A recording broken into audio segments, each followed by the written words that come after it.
Greetings and welcome to In-Depth and Dike Rostant. Looking forward to having a conversation with Debbie Jollie, a marketing strategist and digital entrepreneur who is getting ready, is right on the cusp of having Munch and Marketing event 2025. I heard it's the sixth time around, so we'll find out what's making it so good that people want to come and find out and come away with all these things. But we do that just now.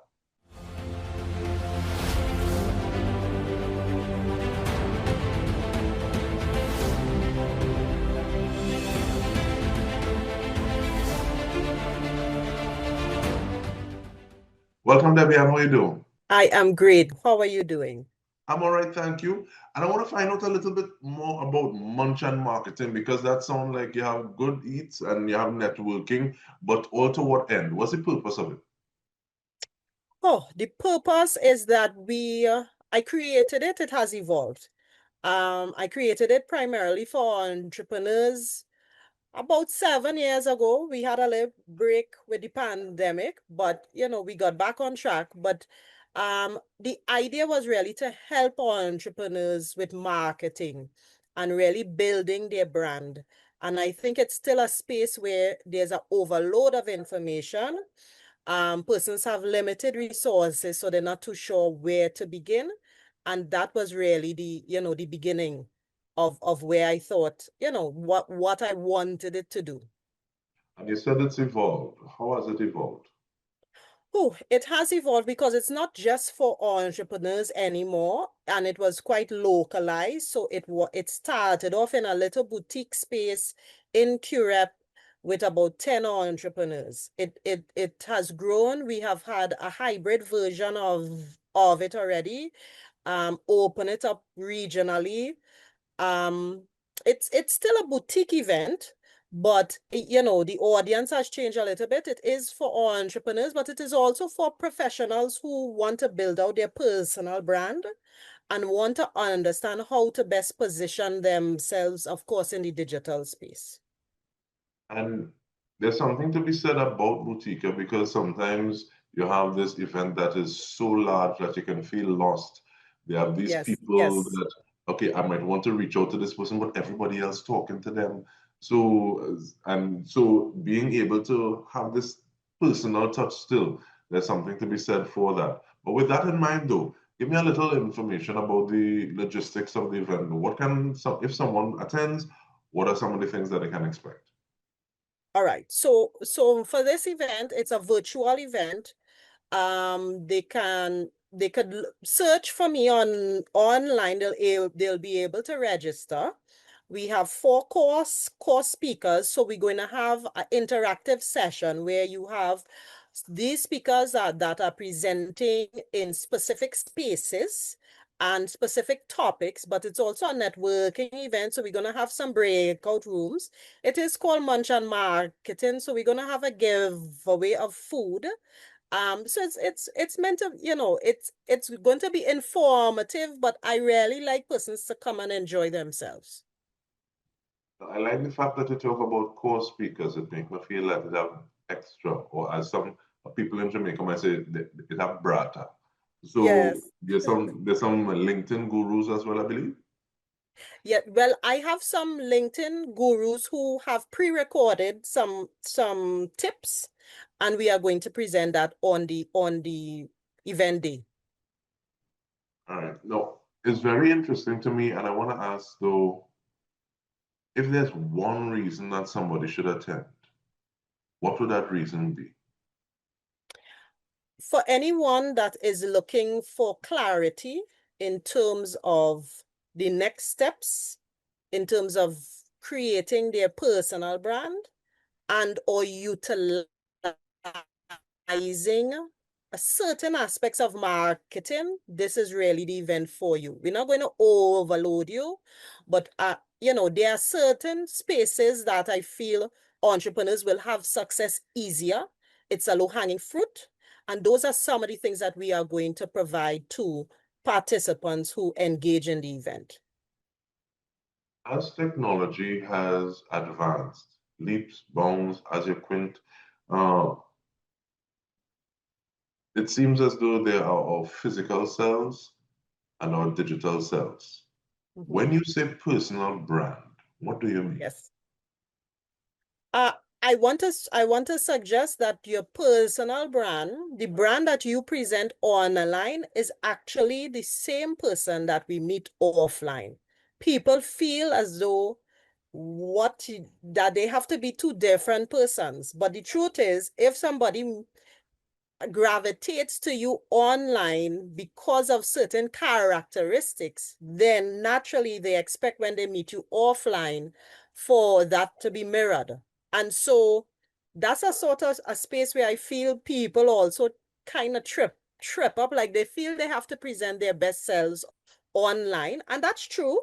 But you have to still be your authentic self, because when persons meet you, they want to have that same experience, that same vibe. So your personal brand is important. I feel that there's no distinction between who you are online and offline, because the reason why people connect is because what they feel and what they receive from you. And if it's not genuine, then that's not really your authentic self, and that's not really your personal brand. And you say that, and I smile and I want to bear down on it a little bit because no person is really one thing. We have so many aspects to our personalities, to ourselves, likes, dislikes. But sometimes it feels as though you'd have one thing being promoted all the time on digital platforms. So sometimes when somebody meets you and that's not what you're feeling at that point in time, or you don't have the lights, you don't have the ring light, you never touch up the makeup too top because you just wanted to go and get some because somebody sent you for bread in the grocery and this Right. person sees you and they try to connect with you according to what it is they see in digital places. Do you think there's instances of that where someone puts so much into the digital or the personal brand that people can be surprised when they see the person behind that? It's almost as though the man or woman behind the mask. I think they can, but I do believe, at least for me and for many of the persons that I interact with, I think there must be a connection between, you know, who you are online and offline. I think yes, if they see you in the mall or the grocery, I mean, I don't always have on all the makeup. I might be in slippers. I mightn't really want persons to see me, because I just kind of run out. But I'm gonna still embrace someone. If someone says, "Hi, Debbie, I know you from LinkedIn," I'm still going to say, "Okay, wow." I'm going to ask them about themselves. I'm going to encourage them to connect and to message me. So I don't know. I agree. Persons can have an off day, and you may interact with persons, because they didn't interact with you, in the right way. But I think you need to be authentic. You need to be authentically you. There shouldn't be a disconnect. There shouldn't be a disconnect. There shouldn't be a Jekyll and Hyde. Your personal brand that is online should be reflective of who you are in person. And with that, I think we let that breathe for a second, take a short break, and return to the conversation. We are speaking about Munch and Marketing. Event is happening. Just blink and it's the time for it. So we want to find out how people can avail themselves of the opportunity as well. Stay with us. We return after this. Welcome back. I'm sure that you are here for part two of this riveting conversation. We're speaking with Debbie Jollie, a marketing strategist, and it seems as though this event is very intentional. And with that, I want to hear the reasons that you have these core speakers, or should I say the awesome foursome. Okay. Uh, I uh, I wanted to touch on specific areas that I feel entrepreneurs have a little bit of a gap. So, I have Rudy for one, that is, of course, an influencer. A lot of organizations, small and large, talk about it. I have entrepreneurs who ask me, Debbie, do you think I should I collaborate with a micro influencer and so on. So we want to kind of break down some specifics about influencer marketing, how organizations can use it, small, medium, and large. I have other experts in the field of reputation and public relations, which to me in this time persons are not versed about it. They tend to think, okay, social media is the holy grail, and so we just market there. But they don't understand that building out a brand requires a number of things. And then Cassia, who is the third speaker alongside myself, she is going to talk about branding specifically. So she's going to get into the aesthetics of building out a brand and the consistency that you need to have in terms of your logo, your design, your website, and then connecting that to your personal brand. How are those elements connected to who you are and developing your brand identity and your brand voice? So those are the things. I am really going to discuss more in terms of LinkedIn and a little bit of artificial intelligence because, I see LinkedIn as a platform that persons sleep on. And I think that they should, try to embrace it. It is an excellent platform. Now, Debbie, you call yourself the stammering communicator. Yes, I do. And with that, I want to use this as an opportunity to speak to the individual who has so much to offer, but has that one thing that possibly they were teased about or is their trigger to themselves. And when you see them, you're not really seeing it, but they have it almost like a shield, a weight, a chip on the shoulder, might be a big stone. So literally holding themselves back, putting a spoke in their own wheel from what it is they can be doing and achieving. Yes. Well, the stammering communicator, it came up, well, it's an oxymoron. I stammered terribly as a child. I couldn't string two words together. Persons at times say, nah, that's not true.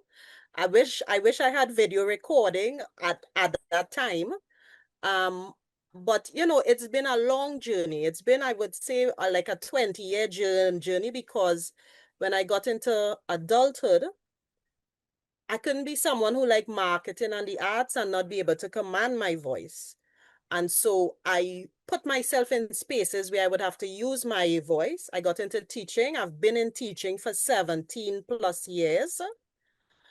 And so that is how my journey started in taking something that would have been, perceived as an Achilles heel, as you say, and kind of flipping it. So it is a space where I connect with people and share my story, which I need to share some more.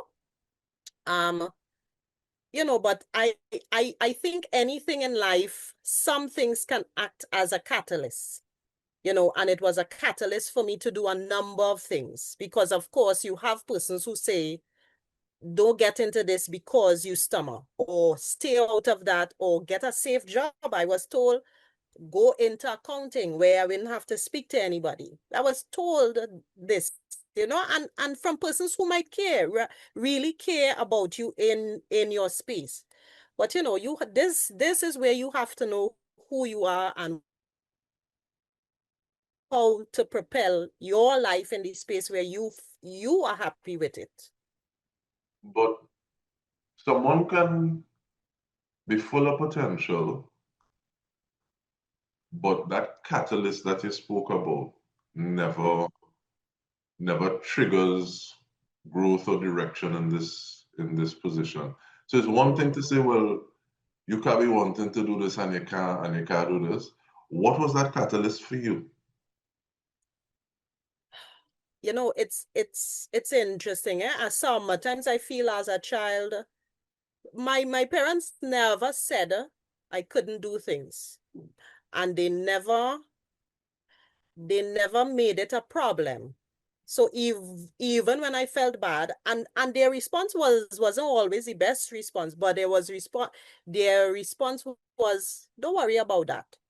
you'll go ahead and you'll do that, right? So they encourage me and they try to break the walls. And I guess maybe as a child I had a little bit of bad mind too. I didn't my mother would say I gave her the most amount of trouble. It wasn't trouble, but you know, I always was sort of strong-minded for the things that I wanted to do. And I'm glad I had that because it pushed me into, spaces where I would challenge myself. So I think people need support, to be honest.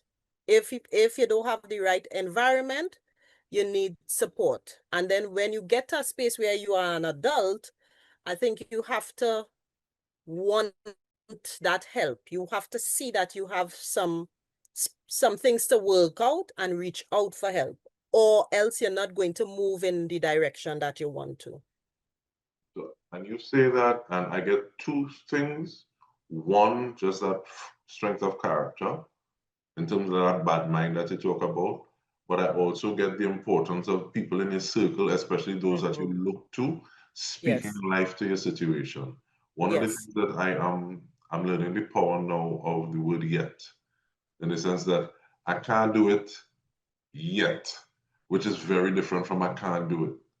And it's an empowering thing because life is growth, life is change, and hopefully is also forward movement.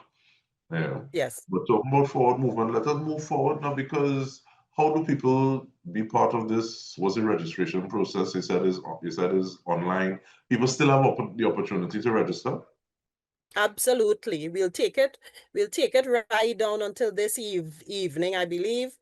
And we'll make some checks. My VA and I will make some checks. Um, they can search for me online. I'm on a number of social media platforms: Facebook, Instagram, LinkedIn. Uh, just search Debbie Jollie. You will see Munch and Marketing.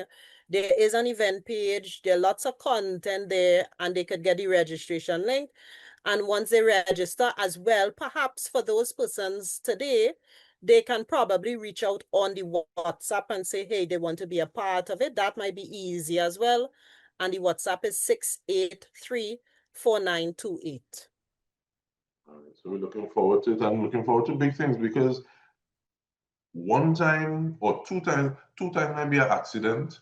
But when they start going to three, four, five, and this is the sixth iteration, it says that something going on, and there's a reason that people are telling people about it. People are coming back, and this is even from the point of the co-speakers, because or the co-speakers rather, because I don't know if it's something you're developing in terms of a working relationship with Rudy, but I think he was at the last one as well. Rudy? Yeah. No, That's we one of wanted those to ones. have him be before. We had to delay it and put it into this year.